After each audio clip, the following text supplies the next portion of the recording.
Good morning, everyone.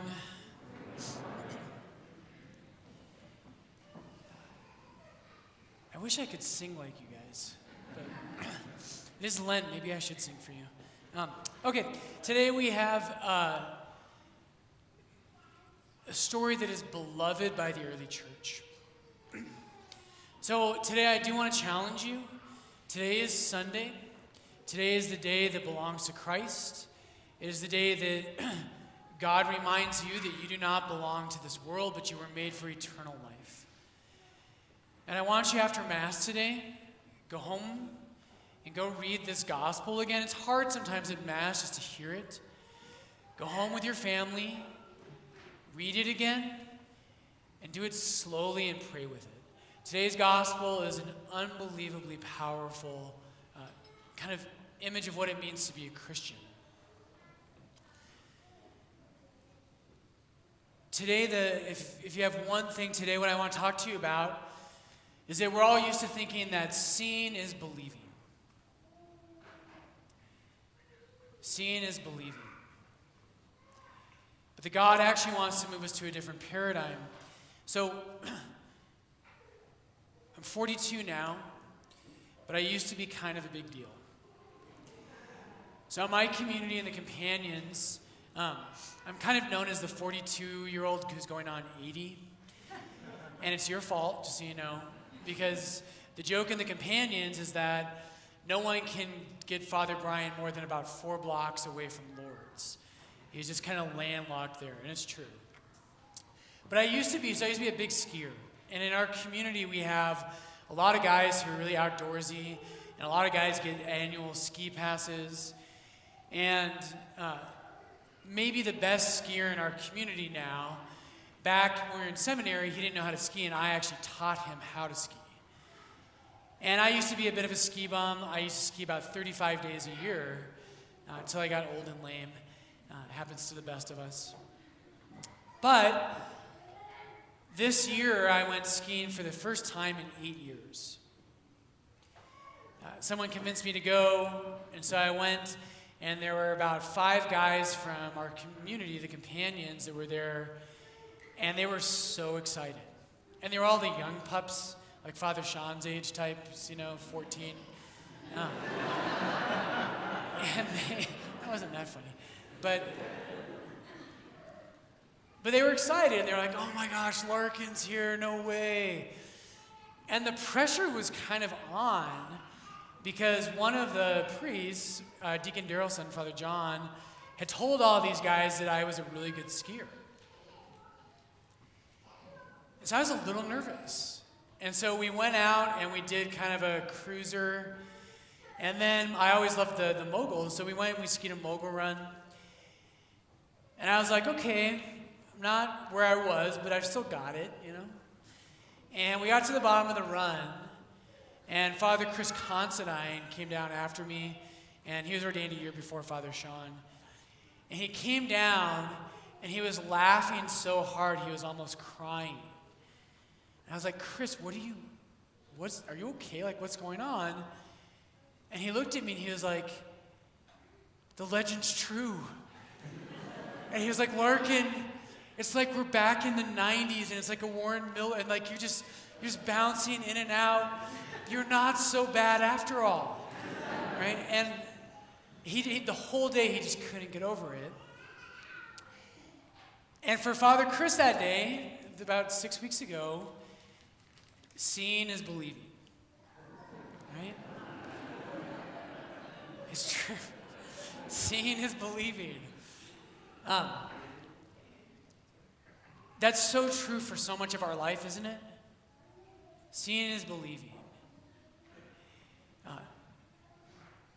People, I'll talk to people. Sometimes I meet out in the community, outside the church. And I'll say, you got to come check out Lourdes. It's an amazing place. And they kind of think, okay, sure. And if they ever come, seeing is believing. And they're blown away by this church. I emailed Archbishop Chaput in Philadelphia this week, And I was trying to get him out to come talk at our gathering at the grotto this summer. He said no. But I tried to entice him, and I showed him a photo of one of the gathering at the grottos. I sent it to him. And he said, I had heard that Lord's had a lot of young people, but he looked at the photo and he said, there's more young people there than I've ever seen in any gathering in Philadelphia. Seeing is believing. But not for Christians. The whole Christian tradition, brothers and sisters, flips that paradigm on its head. Our gospel does this today. Our gospel today tells us not that seeing is believing, but that believing is seeing. For us as Christian men and women, it is not that seeing is believing, it's that believing is seeing. And I want you to pray with this today. Today's gospel is right at the heart of what it means to be a man or a woman of faith. This story was beloved by the early Christians. When you go to Rome, you go to the catacombs. There's over 40 different catacombs in Rome. And there's some that are more famous than others, right? And these are early Christian burial sites when we were persecuted by the world. Today's gospel reading appears painted in the frescoes of the catacombs in 7 different places. In every one of those places, the story of the blind man who is healed is a scene where the early Christians taught about baptism. There's someone who just can't see. And they encounter Christ, and Christ sends them to wash, and his eyes are opened. This reading, by the way, is chosen. We're in the lectionary, we're in year A, and this year all the gospel readings are for the catechumens of the church. They're chosen specifically for those people about to enter the church. And brothers and sisters, what I want to do this morning, I want to invite you as a baptized Christian. If you're not a baptized Christian, please come see me. Please come join RCIA. But what you have to do if you're baptized is you have to rekindle in your heart and your soul the gift you received on the day of your baptism. For us as baptized Christians, it is not that seeing is believing, it is that believing is seeing. Most things in life, we need someone to prove something to us. And what we naturally do, all of us, is that we try to use our minds and our understanding, and we look at the world and we say, does this make sense? And that's good and fine. That's just natural. That's what we are as rational human beings. But Christ wants to lead us into something deeper. And so the natural thing, when people come to encounter Jesus, and maybe you as a Catholic, maybe you've been a Catholic for 30, 40, 50 years, however long, and what we naturally do is we say, Jesus asks me to live this way. Or the church asks me to live this way. And what we do is we use ourselves and we measure that teaching. The Catholic Church teaches that you have an obligation to come to Mass every Sunday. We don't tell the RCIA class that till right at the end. We're like, you said yes, all right. Now here's the rules. And what we do is we say, does that make sense to me?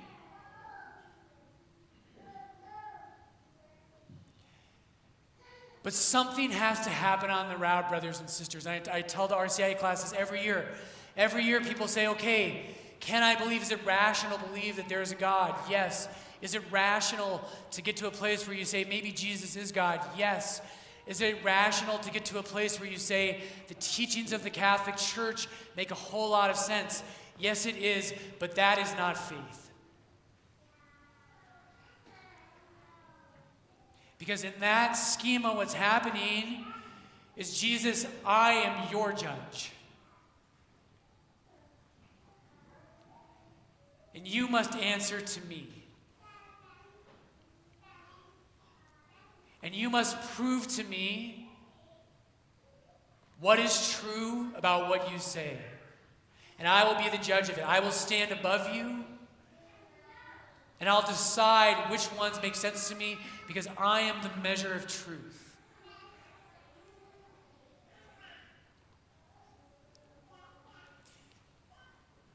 Real conversion, brothers and sisters, means this. It's great to ask those questions. I've spent the last roughly 25 years of my life trying to study and understand what Jesus teaches. And that's great. You should do that. But at a certain point, real faith, and this happened to me, thank you, God. Real faith means at a certain point, I gave up. And I stopped pretending that I knew better than God. The beauty and the splendor of Jesus somehow broke into my soul, and I fell on my knees. This is what faith is.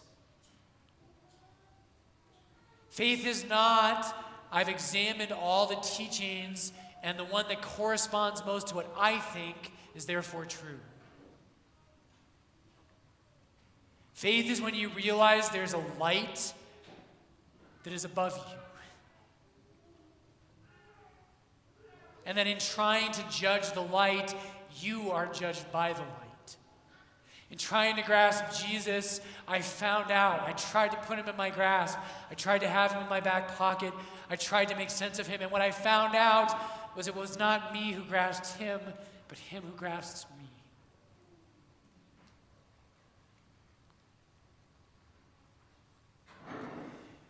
When that happens, brothers and sisters, everything changes in our life. What happens to the saints, right, is they did this so well that they give themselves totally to God and totally to the church. They're always seeking to understand more deeply. They're always trying to study the scriptures and the teachings of the church, etc., but they have given their life. That type of faith saves your soul.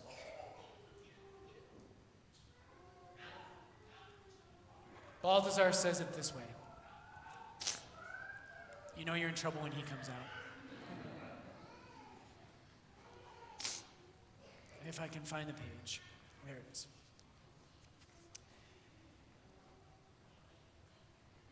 Balthazar says that faith, that obedient surrender to the radiant light, right? That's what faith is. The day you were baptized as a symbol of the gift of faith, the priest or the deacon who was there, if you were a baby, what happened is the priest took your baptismal candle, or your godparent did, and the priest said, "Receive the light of Christ."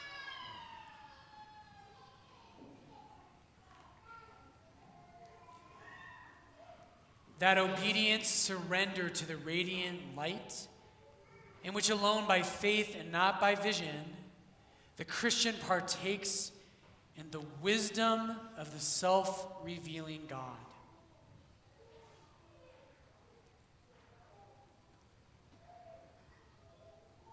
For the Christian, right, seeing is not believing. Is that when you believe, when there's something that happens in your heart and your soul, and I bet you right now, this Lent, right? I bet you're having a bad Lent. I bet your penance, I bet you've totally blown it, right? So have I. And I bet you know that God's calling you to surrender to him.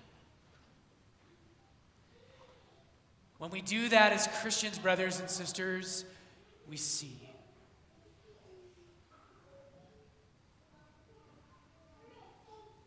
We we actually see. Do you want to know God better? Do you want to see the things that other people can't see? It's not simply about reading a book. I want you to read books. I think it's important. It's about faith.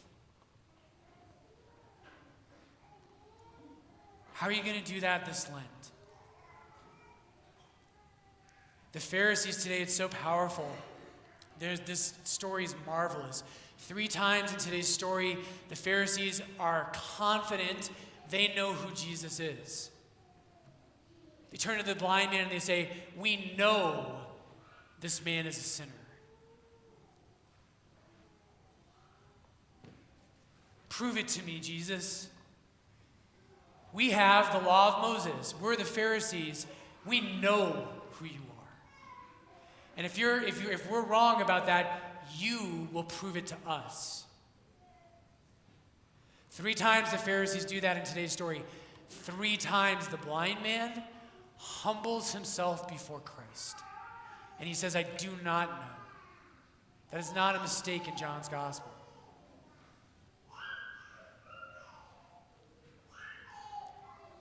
To grow in faith, brothers and sisters, is all about your heart. Lord, I want to cling to my own life. I want to live like everybody else does. And I don't want to surrender to the things I know you want from me.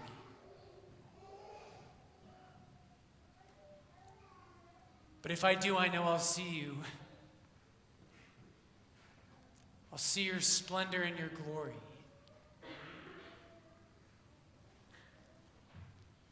One last thought for today. The New Testament is absolutely emphatic, brothers and sisters, that if you love Jesus, you will be persecuted. And that's true. Those who do not see, it's not that they're all bad people or something, but those who do not see will not understand you. The blind man is cast out from the synagogue. He is exiled. The best thing that we could ever do as Catholics is to love God enough that we would be ostracized. It's the best thing we could ever do. That happens to all real Christians in some way, shape, or form. And I want to ask you today, we're getting close to Easter, and I beg you today, if you do not have a Mass intention, please pray for those entering the church. Last week, we had all the people who were coming in, who were being baptized or confirmed. Many of them told us this past week that they are under attack for becoming Catholics. We have people in our CIA this year whose family members have told them that they will no longer speak to them if they enter the Catholic Church. And it's so beautiful because you watch them, and I always think, how can I help? How can I make this easier? They don't need it to be easier. They've encountered Christ, and they are joyful to suffer to follow him. Lord, today may the faith of the catechumens and our candidates, Jesus, may it inspire us. Lord, help us to leave any attitude behind that demands sight before faith. Jesus, help us to believe so that we may see.